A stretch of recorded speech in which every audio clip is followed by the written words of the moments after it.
Welcome to the SwimSwam podcast. I'm your host, Coleman Hodges. Joining me today, we've got a very special guest. He is a four-time NCAA All-American for the Ohio State Buckeyes, big leader on the team this year, his senior season, and recently he has announced his retirement. So today, discussing and breaking down his swimming career, we've got Paul DeLakis. Thank you very much for having me. I'm excited for the time we're going to be together.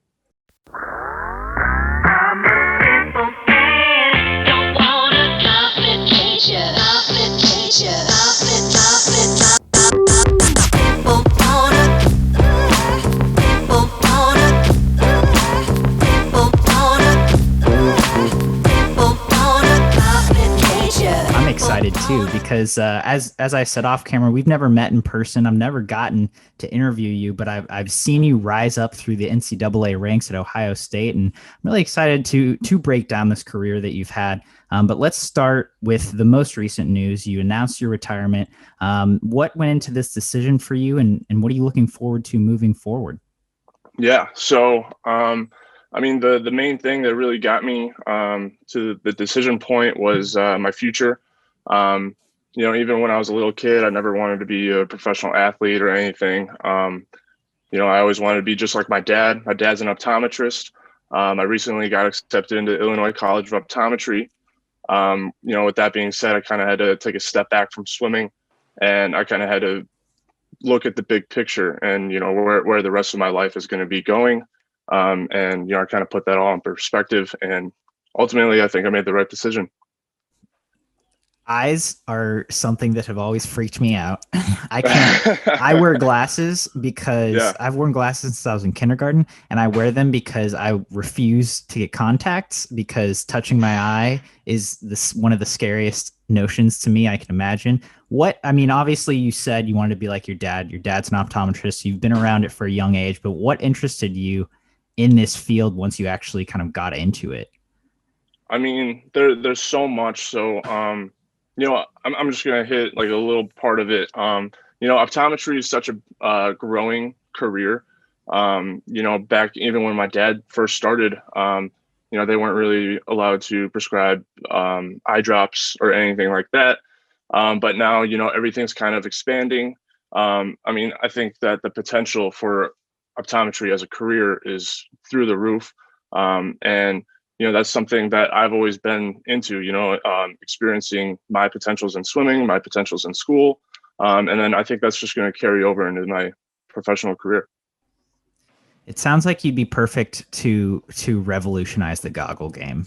You're going to go to optometry school and you're going to make the new goggles that, I don't know, that people can see through the water in, or something like that.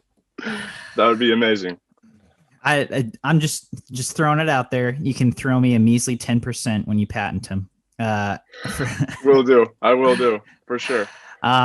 So you're done with your swimming career, heading to optometry school in Chicago. Does that start in the fall for you? Yes. All right. And now that you've made this announcement and made this decision, have you had some time to reflect on your swim career, especially this last year being what it was, navigating through this COVID-19 pandemic? Yeah, it was crazy. And, I'm just going to be honest. This past year was, hard. It's hard for everybody. Nobody had an easy year by no means. Whether that's, swimming life, social life, family life, whatever it is. But, for me personally, like I look back at my swimming career and, I could have said like, oh, because of COVID, I didn't have the training, or I took this much time off when I should have been swimming. I didn't really look back at this year like that. I didn't have the NCAAs that I wanted. But I just don't measure success on times or places. I kind of measure my success through swimming with the amount of growth that I've had as a person. If you looked at me my freshman year compared to now, we were two completely different people. I owe a lot to the sport, the Ohio State University, the Ohio State men's and women's swimming and diving program. I don't know. That's just how I measure my success. not so much in the pool, but where I'm going to be as a person in 10 years, and what do I need to do now in order to make that possible. I think that's a great way to look at it, and I think that's a great place to start our conversation swimming wise, because like you said, freshman, senior year, two different people. Did you always measure success by the amount of growth you have had? No. Would freshman you have had used that same metric? No way. I mean, freshman me, man, I was results driven, and that's swimming results. I mean, I think a lot of freshmen can relate to this. I did well in high school. To be honest, I didn't really study all that much in high school. And then I got to college and I was like, okay, I'm swimming. Like, this is what I want to do. I'm going to swim. I'm going to go to school, all of this. And my first semester kind of kicked me pretty hard, kicked me down. And I kind of, went to the coaches. I went to the academics, advisors, all of that. And then I kind of got my ducks in a row. My sophomore year, I stepped up. I was able to focus or better balance, everything. Because, I mean, balancing social life, academics, and swimming is already hard as it is. But I kind of found my routine and what I needed to do in order to get my GPA up, get better results in the pool, and just to be a well-rounded person.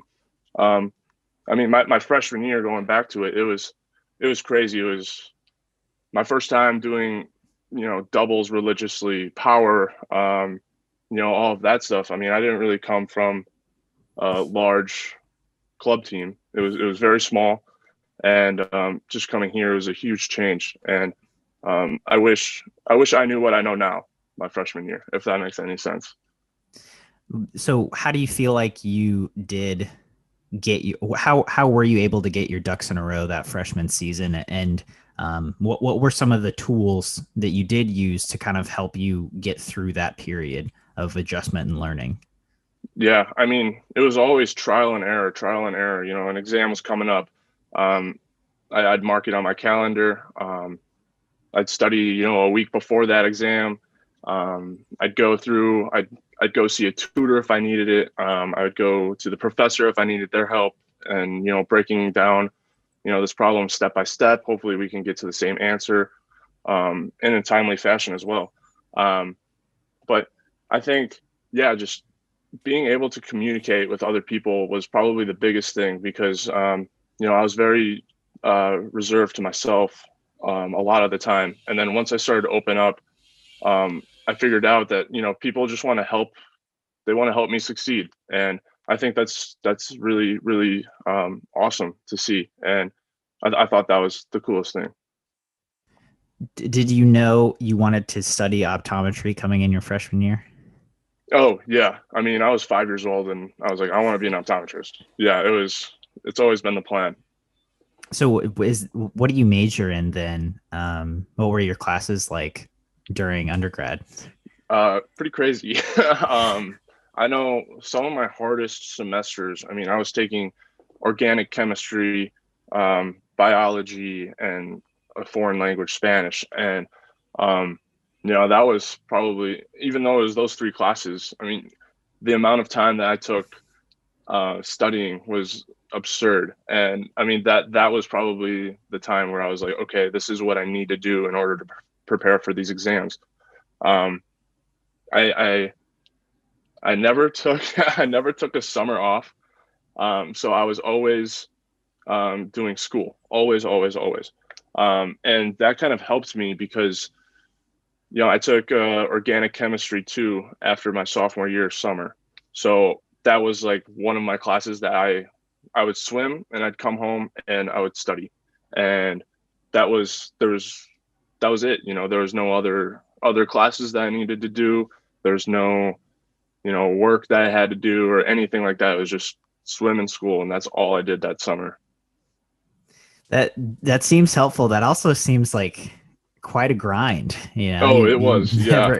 never getting that big chunk of time off academically. I mean, how did you manage not having a big break like that?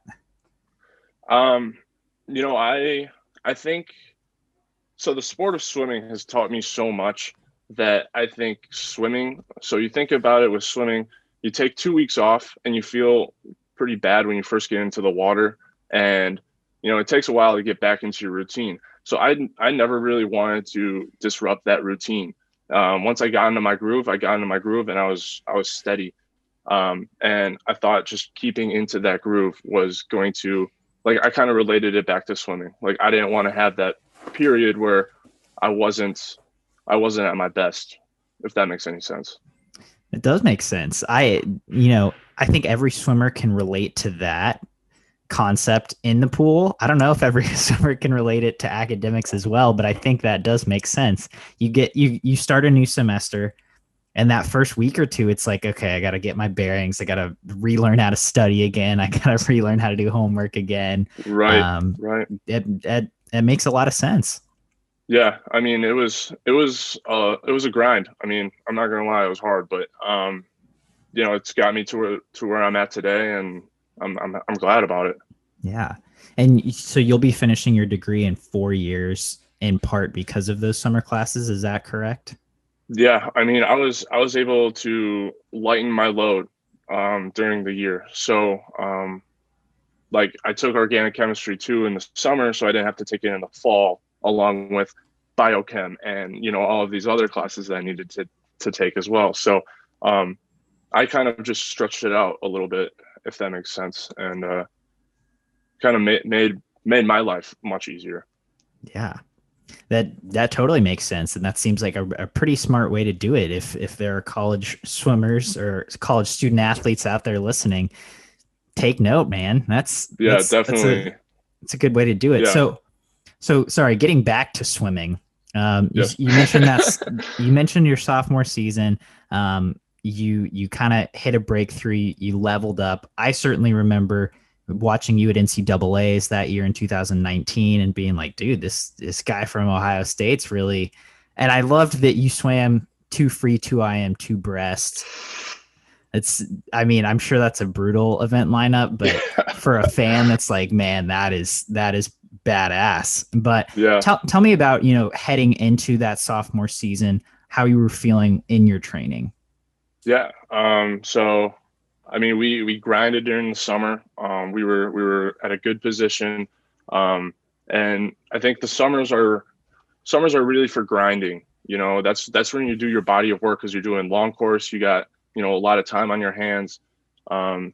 It's just for grinding, and that really paid off. That really transitioned me into a good sophomore year. Things didn't really work out. I hit a really big low my sophomore year. I was tired, sore. Academics were piling up. Overall, I was just stressed, and it really took a tamper on me. I mean, I remember the dual meet against Michigan. We were at Michigan, and I swam 200 free, and I went like a 142. And no, usually I go 137, 138 in season. And so that one was like the wake up call where it's like, okay, sleep more, get everything in a row. Cause I mean, that was in January, and I had 2 months before Big Tens, NCAAs. And, I kind of want to showcase myself as well.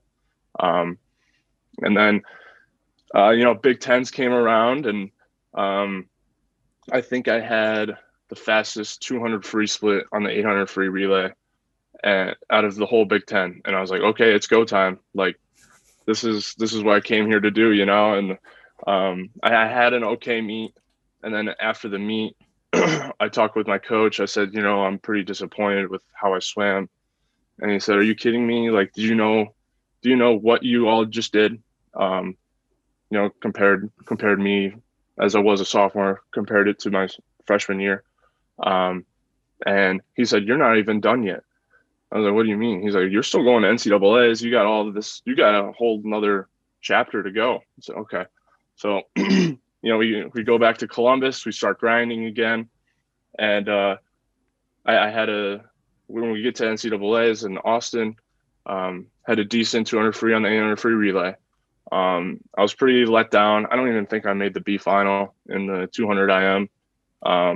But, we're kind of trained to, pause and think, get our mind right. and get ready for the next race. And that's exactly what I did. I knew what I needed to do in the 200 free. That was probably my breakout race for the meet for sure. That's my baby right there, 200 free. And just knowing that I could get into the A final at NCAA as a sophomore. I think I took 5th. That's pretty meaningful. And I remember swimming with Andrew Seliskar in his heat in the prelims of the 200 breaststroke, and we turned together at like the 125, and I saw him when I was pushing off the wall. I saw him. I was like, oh wow, like this is happening. This is real. I could do something special here in the 200 breaststroke as well. And making that A final was sweet. I was up against the big guns. Max McHugh, Ian Finnerty, Andrew Seliskar, Reese Whitley. I was all in that heat. And those are like the superstars of swimming. So just to know that I was able to be in the heat with them and compete with them at their level, it was pretty surreal. Yeah, I mean that's that's a great story, and especially having not having the conference meet you maybe would have liked, but then being able to bounce back and really have an NCAA's that showcases that work, like you said. How did that steamroll you into that junior season? Obviously, where we didn't get an NCAA's, but we wouldn't know that at the time. Right. Yeah. I mean, I walked into the pool the first day of my junior year, and I knew how much confidence I had in myself, my coaches had in me, and my teammates had in me. Andrew Loy and I, we would always go back and forth, in practice. Either, we were always competing with each other. We were always racing each other, no matter what it was. I mean, it could have been a warm up, and we could be on other sides of the pool, and we'd still be racing each other, and we'd still be heckling people or heckling each other. And we're completely on the other side of the pool. I think that camaraderie is awesome, and that's what really sparked me. And I mean, that's how I was going to be forever. I was always going to be the competitive guy. I was always going to try and push other people to do their best. That's what this team brought to me. So I want to take it back to that event lineup for just a minute. How did you and your coaches decide on 2 IM, 2 free, 2 breast for you? So yeah, the 2 IM and the 2 breast were set.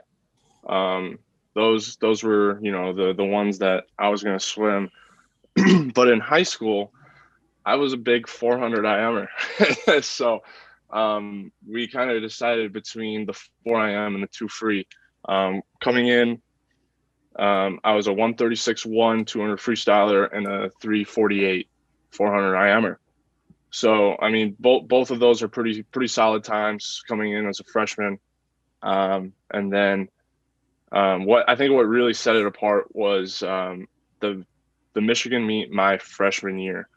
I remember it like it was yesterday. This is probably my favorite meet that I've ever had. The day before, everybody was telling me like how big of a deal this meet was. It's the biggest rivalry in sports history. And I remember people were telling me about Felix Albeck, all these guys, and Felix was just like this tower, this man of meat, and it was sweet. That really got my blood flowing, and I just was like, okay, like I'm gonna be competing with these big dogs. Like let's see if I can hold on with them. So we were racing. Felix and I were ahead, like even with each other, and I knew that Felix obviously has a great 500 mile, everything. He's a great distance guy. So I kind of had to put that in the back of my head and know that he's going to have a huge comeback on the last 100 or last 50.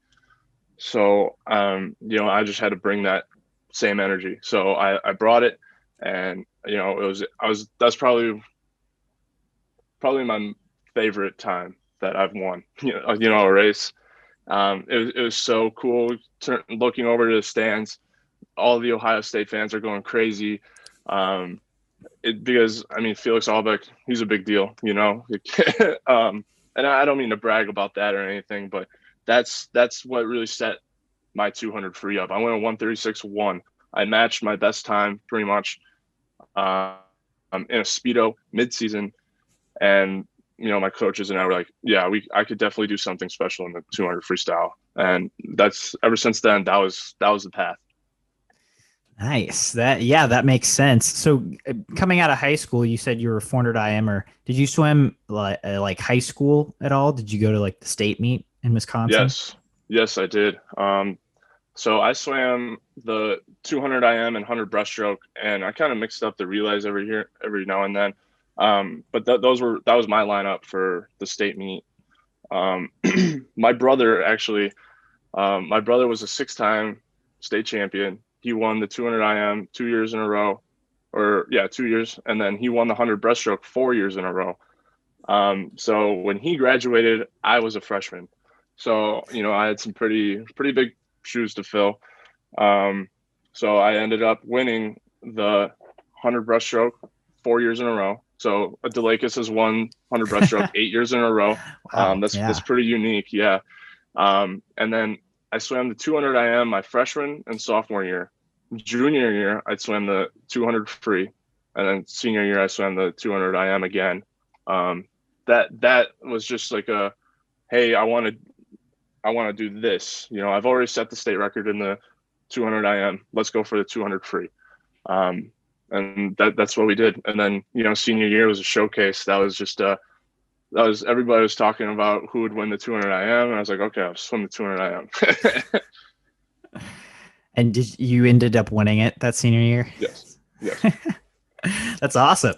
Yes, it was sweet. Did your brother swim in college? Yes, he swam at University of Wisconsin-Madison. He ended up just stopping swimming, retiring, and then that was after his freshman year, I believe. And yeah, he's just enjoying life now. We're in the same shoes now, That's awesome. I mean, I swam with an older brother in high school, and it was great to, especially going to that state meet or going to sectional meets and getting to look up to that older brother. So I definitely relate to that, but quite a state legacy in Wisconsin for the DeLakises. Yes. So 100 breast was never on the docket for you once you got to OSU. It was, but I mean, I would hate to do the 400 IM 100 breast double or the 200 free 100 breast double. I think the coaches kind of figured that out too. Having one event a day is ideal, just because I can focus on that one race and that one race only, and I think that really worked out. That makes sense. Yeah. And so you have this epic come to Jesus beat Felix Aubach moment in the 200 freestyle freshman season. And so then your events are set. Did you, sophomore or junior year, did you guys ever play around with that and be like, oh, maybe I'll go 4 IM, maybe I'll go 100 breast? No, not really. The only thing that, this is coming just from me, we never had this conversation with my coaches or anything, but for me personally, I think the only event that would have changed was the 200 IM. I would have swapped that out for the 500 free. And I've always had a great aerobic base, so I think that would have been the switch up in my lineup if anything were to change. But I mean, my freshman year, I got third in the 200 IM and the 200 free, and then I got ninth in the 200 breaststroke. And then, that was when everybody was like, okay, these are your events. You're gonna do them forever. every single dual meet, all the time, you're doing them. The 500 free, 200 free, 200 breast would have been pretty epic, but so did you ever swim anything else at dual meets?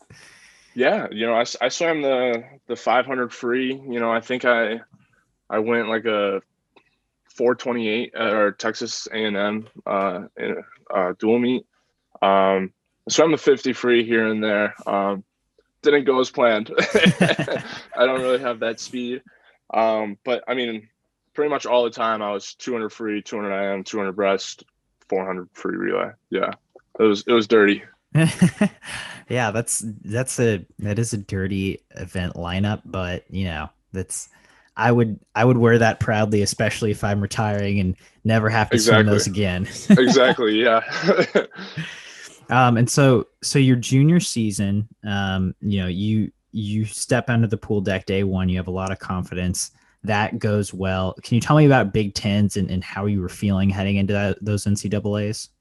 Yeah. So, I mean, I knew that Big Tens was not my big meet. I knew NCAAs was going to be my big meet. This was, and I mean, that kind of showed from sophomore year as well. So, I just went in and I said to myself, okay, this is what we need to do, and we're going to do it. So, um, it was surreal just being able to share the podium, 1 and 2 with Andrew Loy, 2 events, day to day, back to back. That was awesome. That was good for, Andrew, me, Ohio State, and it kind of shows that, Andrew was never really a big recruit coming out of high school, but I mean, he has the mindset to go and do whatever he sets his mind to. And I mean, I'm not even kidding about that. If he says he's going to win Big Ten champion, he's going to win. It was pretty surreal just being able to train with that and kind of share that energy with him, and kind of like iron sharpens iron. Sorry. Yeah. So you guys got the job done at Big Tens. Yes. And then obviously NCAA's is canceled due to the COVID pandemic. I mean, was that a pretty big blow for you? Yeah, I mean, yeah, grown men aren't supposed to cry, but I cried. I knew, I put hours and hours of work in. I knew that for me it was hard because this was my big year. This is where I was supposed to, showcase everything that I've ever worked for, and all of this. But I kind of put in perspective again, like Molly Colwell, she was a senior on the team when COVID shut down NCAAs. She was number 1 going into the mile. And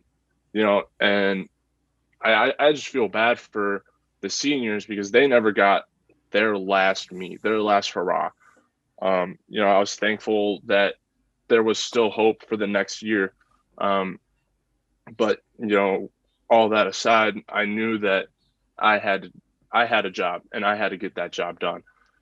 So, after NCAA's was canceled, I maybe took a week, and I packed up my things. I moved back home. I was able to find pool space, or water at least, whether that was a pool or a lake. I did a couple of lake swims. And then that summer, I got a call from Gregg, and he said, hey, your coach has been talking to me about you. I just wanted to send this invite to you. You are invited to come down and train with us whenever you'd like. So I hopped on that offer right away. Of course, I mean, you can't really turn that down, right? And so Andrew Loy and Andrew moved down there first, trained with them for a little bit, and then I came down, stayed with him for about 2 weeks. I went back home. I kind of had to decide whether I'd go back or I'd stay in Wisconsin. And then, I kind of thought to myself, what would the 5-year-old version of you say, because, this has been a dream of mine for, however long. And, that 5-year-old person told me to go back.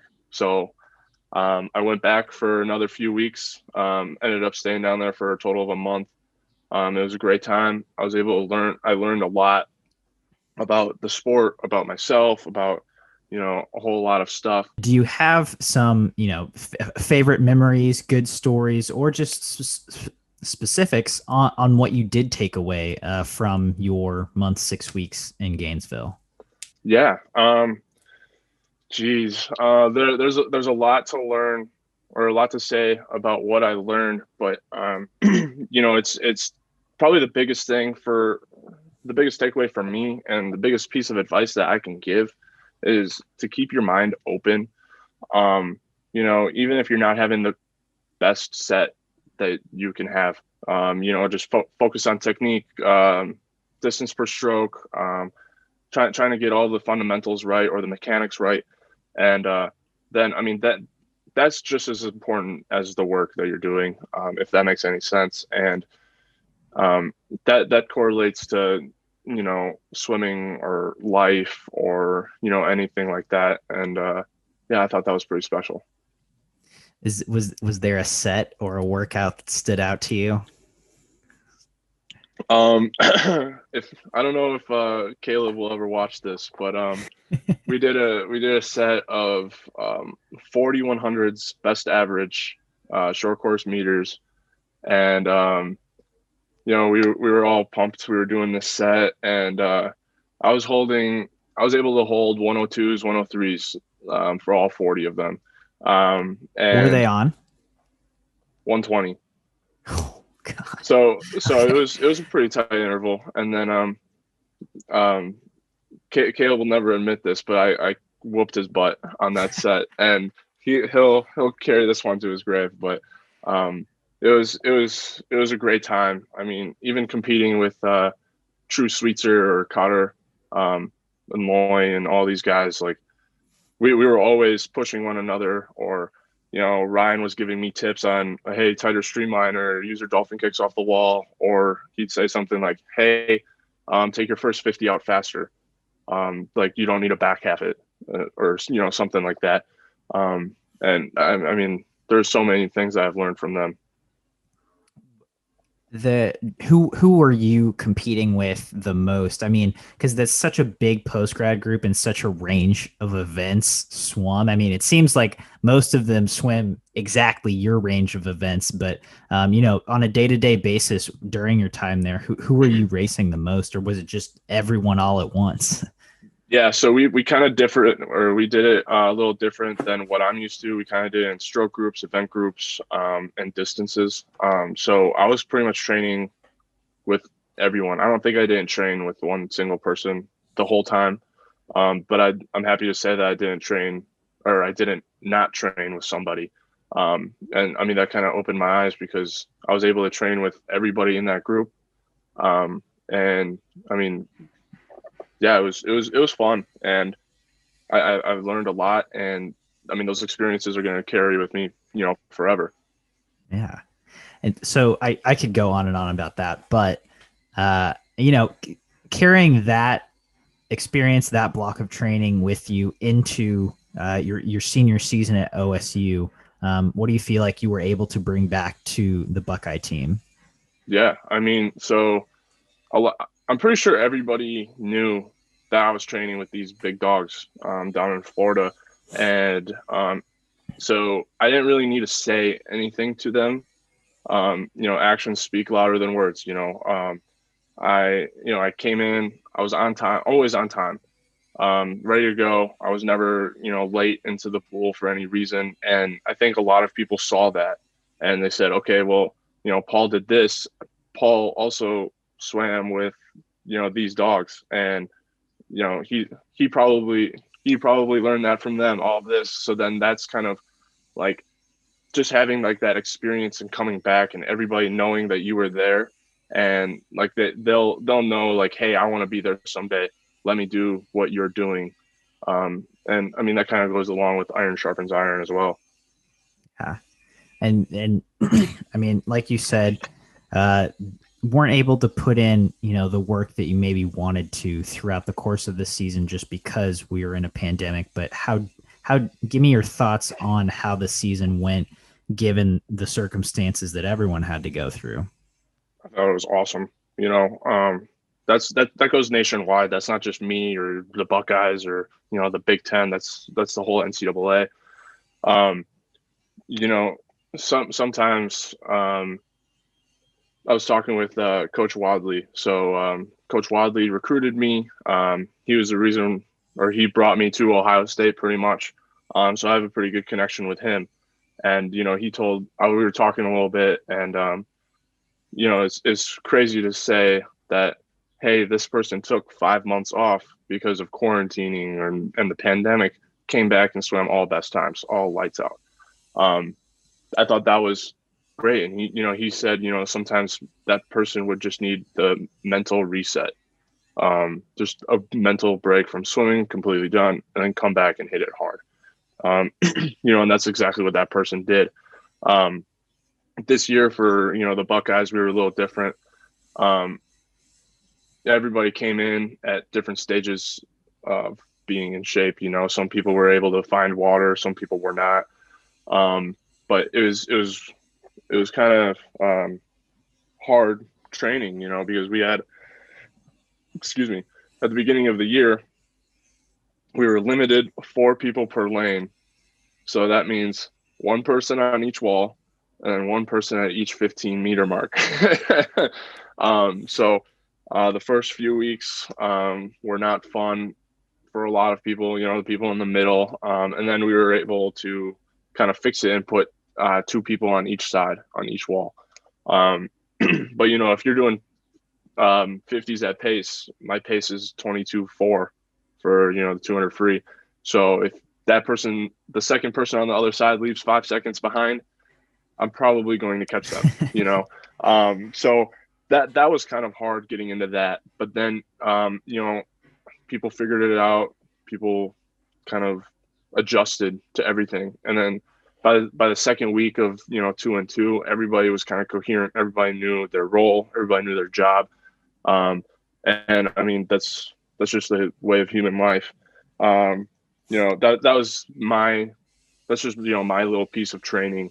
It was sweet to see that Kieran Smith was able to swim sub 130 multiple times. I thought that was big. Drew Kibler is also a great swimmer. He was able to have, a phenomenal season, all of that stuff. So I really think that the pandemic, it was tough for everybody, but I also feel that in some cases it was for the best. Yeah. Then, obviously you mentioned you didn't have the NCAA as you would have liked ideally for your senior season, but again, having a little bit of time to reflect on it, like you said, this COVID season did have things to offer. What do you feel like was your takeaway after having had the entire season? The takeaway from COVID as a whole. Yeah. So, COVID presented a lot of unknowns. We didn't know when we'd get back in the water, didn't know about this, if classes were going to be in person or not. So that kind of made me think a little differently than how I think or how I would normally think. Okay, classes are in person. That means I need to wear a mask. I need to have enough masks for, a semester and all of this. I think it really helped me prepare in different ways. Obviously my studies habits are the same. Everything's pretty much the same, but I just have to do things a little bit different. And that little bit could throw off my entire career pretty much, if that makes any sense. Lifting times were different. We had a return to play protocol. So, that was, if you got contact trace or if you were positive, you were, completely out of the water for at least 2 weeks. So, what if you get contact trace? How are you going to, adjust to that? So, I was able to, think differently and, present different scenarios in my head in order to get the results that I wanted. It seems like that will not only serve you, not only served you the last year of swimming, but also moving forward, being able to make those small adjustments and be successful.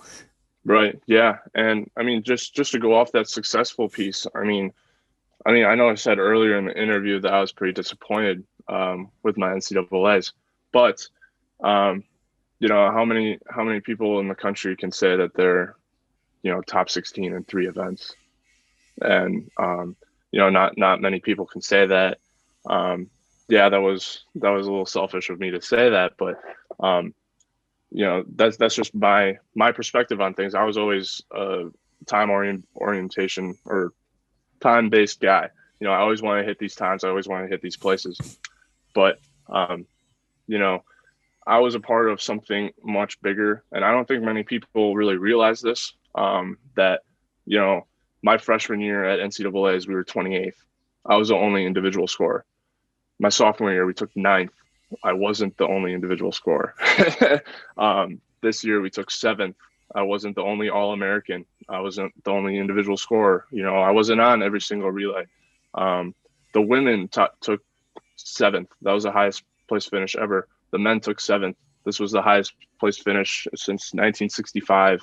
And this is the first time in school history that both the men's and women's swimming and diving team are in the top 10. That doesn't go on the swimmers. That doesn't go on the coaches. That doesn't go on, anybody, but it goes on everybody, if that makes sense. We all knew we had a role on this team, and with the pandemic, whether that's staying indoors or not going out and having a great time, you could still have a great time just with your roommates and stuff. That's what we did. We got a bonfire, or we got a fire pit, so we were having fires outside every weekend, and that's kind of like how we bonded, and how my house particularly got close. Obviously we're keeping it just within our house, of course. So yeah. Well, had to cover my bases there. I hear you. And yeah.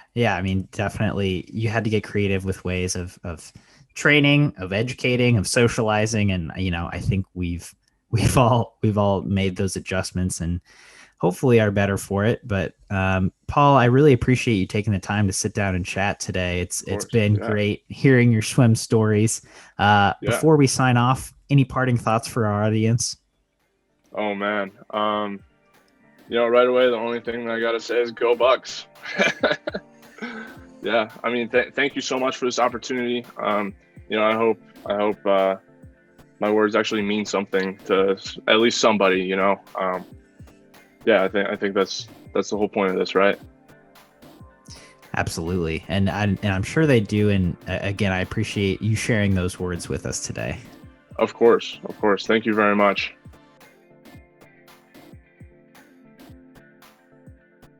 You've been listening to the SwimSwam podcast. Stay tuned for new episodes every week.